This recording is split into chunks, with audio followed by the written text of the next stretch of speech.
And just like that, day 2 of the 2025 NFL Draft is in the books. Only one day left, but it has been a doozy so far, ladies and gentlemen. I'm going to break down the third round selection of Savion Williams, wide receiver out of TCU, and then we're going to break down Anthony Belton a little bit. I'm going to give my grades on both prospects, and then we're going to tie this day up in a nice little bow and get ready for tomorrow, the big one. Speaking of the big one, we are still in the midst of a big subscriber battle, and the standings shifted a little. Vikings dropped down to third. Bears jumped the Packers report, us, and jumped into first place, unfortunately. That's okay. I hate the Bears. You hate the Bears. And if you want to show me how much you do hate the Bears, the one thing you could do is hit that big red sub button because we're battling them all week. We're going to be battling them until this draft is over. We only have so much time left. So to help me out, join the channel right now for the best in-depth coverage of the NFL Draft and everything Green Bay Packers, even beyond it. 15 subscribers. That's all I need. Help me out. Hit that sub button. Alrighty, let's start by talking a little bit about Savion Williams, a wide receiver out of TCU. A little bit of a surprising pick in my opinion. And I'm just going to tell you off the bat what I immediately think of this selection. I think this tells us a little bit about the offseason free agency status of the current wide receivers in this room. Christian Watson's deal is up. Romeo Doubs' deal is up. Tavian Wicks' deal is up. And the fact that they've selected 2 wide receivers in the first 3 rounds might give you a little bit of hint on where they sit about extending those guys once the free agency period starts in 2026. But let's talk about Savion while we got you here right now. He's 23 years old, and he's a big guy. 6'4", 222 pounds. But what I love most about Savion Williams is that this dude is absolutely lightning fast. I mean, at that size, to be that quick is incredibly impressive. And he's one of those guys that feels like if you blink, you miss him. I will say, a little bit high, in my opinion, in round 3. But I still think I'm really, really excited about the prospect that is there. I mean, he ran a 4.48 at that size. Is incredibly impressive. And he forces missed tackles like nobody else. You get the ball in his hands. You get the ball in his hands in space. He's going to make you miss. 22 forced missed tackles and an average of 4.22 yards after a catch. He's just a really solid athlete with great size and speed. He was mostly using the outside, but the great thing about Williams, too, is he can even line up in the backfield as a running back.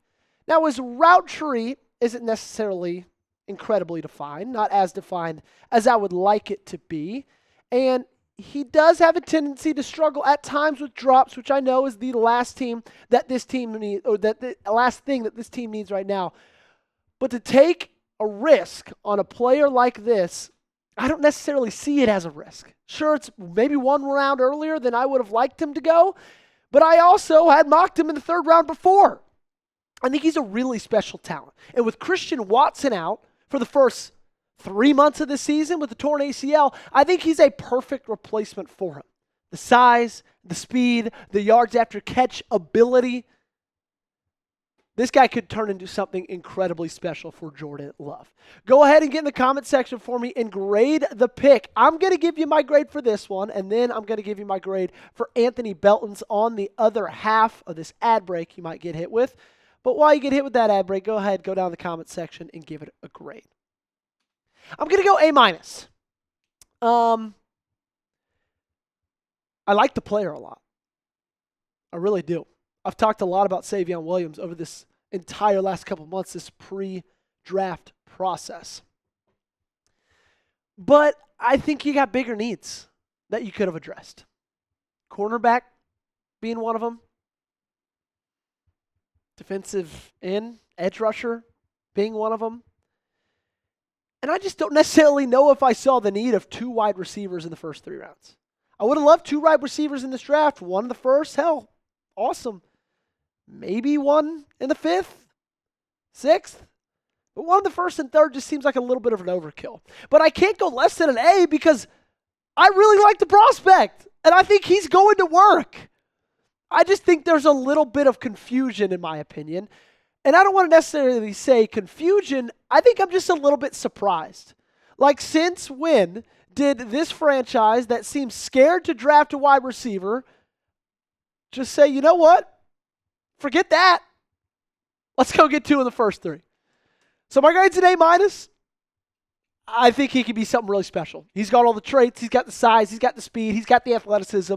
He is really hard to tackle. Like I said, forced 22 missed tackles. He's great. He's also fantastic in contested catches. 75%. This dude can do so much. But the reason it's A- is just a little bit of confusion, right? Now, what I don't have confusion on is how much I love the sponsor of today's video, and that is our great friends over at House of Atlas. Of course, they are the sponsor of today's show. And after years of rocking facial hair, I've switched to clean-shaven look, and I wanted to find a razor that matched my lifestyle.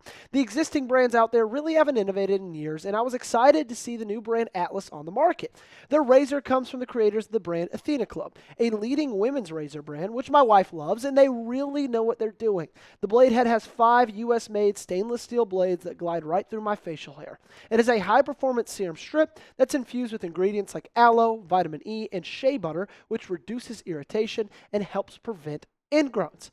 There's so many things that I love about House of Atlas because it's not like they just give you razors. It's not like they just give you shaving cream. They give you so much. You can get anything you need. I'm rocking with the precision shaving cream right now, and let me tell you, it smells good. And what I love about it is it also moisturizes your skin. I can't tell you how many times I'm done shaving later that afternoon. I'm feeling incredibly dry around, my jawline, anywhere I just shaved. That's not the case without the House of Atlas and their precision shaving cream. It moisturizes for all-around comfort, and it is the best shaving cream that you could find in the whole shaving game. And for now, a limited time, they're offering 15% off your first order when you purchase any razor kit and before and after set, which includes the precision shave cream and calming aftershave. Use code CHAD at houseofatlas.com. That's HOUSEOFATLAS.com with promo code CHAT for 15% off your new razor kit and before and after set. Stop wasting money and time on shaving products that don't look good, aren't effective, and cost way too much. Visit houseofatlas.com today. Trust me on this, you will love it as much as I did. Alrighty, Anthony Belton was the selection in the second round with pick number 54.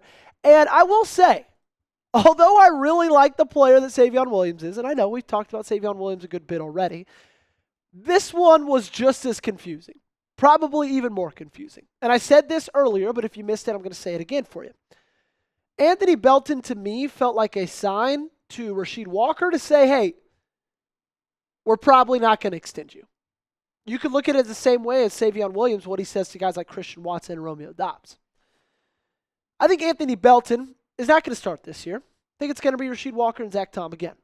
But I do think at the end of the season, Rasheed Walker will be allowed to leave, and Anthony Belton will be ushered in to the starting left tackle role. He's got a lot to like about him. He's got a lot of power. He's good in the run block, good pass blocking as well, really big and strong. But he is a little bit older, and there are a little bit of technique issues there that I kind of wish weren't there for a guy that is of that age. So my grade on Anthony Belton is C+. And I think C+ for similar reasons as Savion Williams is at that spot in round 2, I feel like you could have gotten someone of a little bit higher value. Because that's the thing about Belton. I don't necessarily love the prospect, and I don't necessarily love going offensive tackle there. Would have much rather hit edge rusher. Would have much rather hit cornerback. And I feel like you reach for a position you don't necessarily need that badly. You have 2 very capable starters, and Goody said just a couple of weeks ago that Jordan Morgan will possibly get starting looks at tackle, reps at least, in training camp and things like that. And so it's like, you could have 3 tackles, so why draft another one in the second round? That's the key part of that sentence, in the second round. That's why it gets a C+ for me. I don't love it. I love the move with Savion a whole lot more. Call them out in the comment section down below. Name a player you want the Packers to draft tomorrow.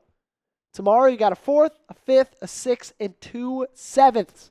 5 total selections, and we'll have them all covered right here at the Packers Report. So if you have not already, lock us in right now by subscribing.